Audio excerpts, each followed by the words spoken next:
Honorable Mayor of Hilongos, Honorable Manuel Villahermosa, our Vice Mayor, Honorable Albert Villahermosa, Honorable members of the Sangguniang Bayan, our Municipal Administrator, Attorney Lemuel John Nerves, barangay officials, heads of the concerned departments, LGU staff and employees, mga Hilongosnon, good morning.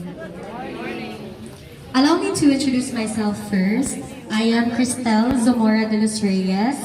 I graduated from Cebu Normal University last May 2025 and I live in Argao, Cebu. But permi mi mag-arian sa Hilongos sa una kay akong mama si Maribel Tata de los Reyes, taga diri man sa Hilongos. Akong papa si Marjon de los Reyes, taga Argao, Cebu. Apo ko ni Juanita Zamora, niya akong lolo kay si Jacinto Zamora. Sa 5 ka mag-igsuon nila nanay, akong mama, usaan na kay si Mama Milen, si Melendra Sayawan. Unya, although I am a resident of Argao, Cebu, kay pirmi man mi mag-arian og Hilongos sa una, and aside sa taga Hilongos akong mama, I am also Hilongos by heart. Allow me to also share my story. Being top 1 in the September 2025 LEPT was 40% an academic feat and 60% a spiritual journey for me. That's what I always say sa akong mga interviews since December pa. Because going back pag elementary to high school and college, pag elementary na ako, I graduated as the class valedictorian, and from grade 1 to grade 6, sige ko og apil og academic competitions, English, Math, Science, Filipino. And although that early intensity helped me during the review, bullied sad ko pagkabata. And that phase, I was really questioning Jesus why I had to go through what I went through at such a young age. And so pag high school, ang akong exposure with my friends and sa among school, nakahelp sa siya ako during the review. Most especially, ang ako ang undergrad sa Cebu Normal University kay dito gyud na sa akong test-taking skills, knowledge-wise, value-wise, and skill-wise. And then during the review, dito na ko siya na-realize nga that early exposure pag elementary, if it weren't for it, if wala ko ni apil o competitions from grade 1 to grade 6, if wala ko na-bully ato, the amount of knowledge or the intensity, the weight, ang depth, ang broad sa knowledge na ako ang accumulate from elementary to college would not help me unta sa review. And so, I'd say nga it's 40% an academic feat. But why 60% a spiritual journey man, miss? Let me explain. As a Catholic, I believe in the power and promise of Misa de Gallo. Kanang sa Christmas ba?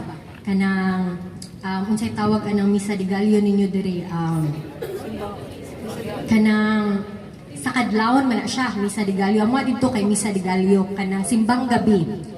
Ang sa Misa de Gallo, akong lola niingon sa side sa akong papa nga, when you complete the 9 masses, your Christmas prayers will be fulfilled.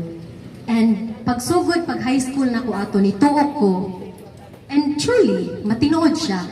And so, it really began in December 2024, and it ended in December 2025.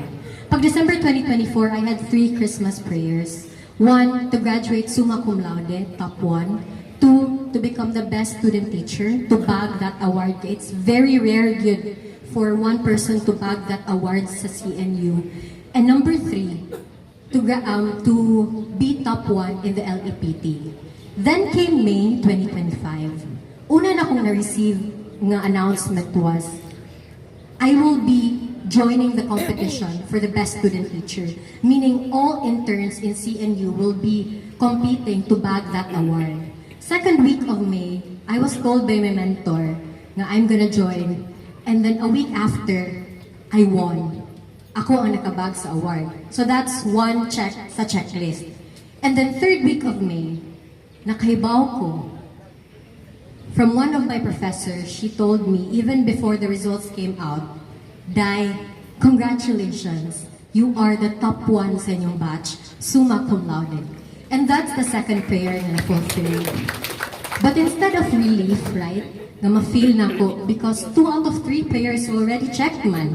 instead of ta ma-relieve ko, I felt fear. Nahadlok ko because in my head I was thinking, too much naman siya, murag daghan na og na-fulfill ba para nako. And so I was afraid nga maybe the third one will serve as a lesson nga not all prayers will be answered. In ana siya. So during the review from May up until September, I was really scared, I was anxious, I was doubtful kay daghan kaayo jud og takers. But then I asked for signs. Pag birthday nako, that's July 20. Anak ko, nanagkot ko, anak ko, Lord, I will not ask for anything for my birthday this year. Only that ganahan jud ko matap 1 sa LEPT. Then came August, a month later, gi-release ang room number na assignment and seat number, but wala na ko tagda.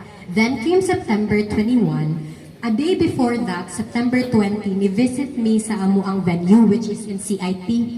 So pag-visit na mo dito na ko na-realize nga ako ada ang room number kay 7, akong seat number kay 20. For me, it meant July 20. So na-relieve ko na confident ko gamay before the exam kay I took it as a sign. And then on the day sa exam, I asked for a sign again. Anak ko, Lord, basin ko incidents or I know nga akong room kay 7 o niya akong seat number kay 20. Anak ko, Lord, last na lang yun ni.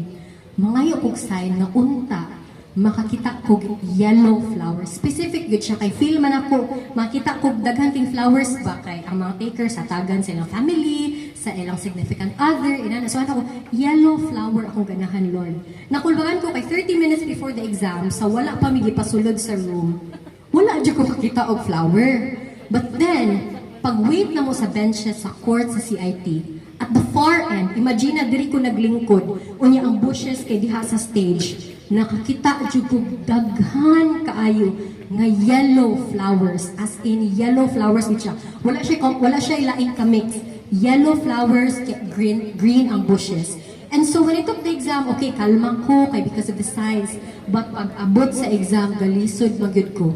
So during the waiting season, from October to December, before the results, feeling yun ako di ko kapasar. Kaya ang uban, giihap nila ilahang items. Ako, wala ko gihap. I'm sure na akong answer. So feeling ako di ko kapasar. But deep down also, because of the signs I was given, the holy signs I was given, and I took in my heart, nakaanak ko secretly na basin para ako ang top spot. Then came December 18, nigawas ang results, na top 1 jud ko sa September 2025 na LEPT. And ni-share ko aning story because pag January 5 manggod, naghatag og tribute ang CNU sa ako ang mga schools from elementary, high school, nga nituyok yun mi sa Argao o sa Karkar, nag-motorcade mi. And then one of the priests sa akong high school nga eskwelahan, niingon siya nga imong pangalan day, Cristel, ug balihon nato, tell Christ. So I hope nga in your story, you're gonna continue telling Christ to people. And so mo na siya nga ako adyong gibarugan nga it was a 40% academic fit and 60% a spiritual journey. And also allow me to show my gratitude sa LGU Hilongos for acknowledging me. Number 1, for acknowledging my win. Although dili ko resident sa Hilongos, but permi mi mag-arian sa Hilongos and taga diri ako mama. Thank you so much for acknowledging my efforts, for acknowledging my wins, especially ni Mayor and all the heads of the concerned departments, and most especially sa taxpayers. Hilongos, ang akong kadaugan, inyong kadaugan. Once again, thank you and good morning. Thank you, Ms.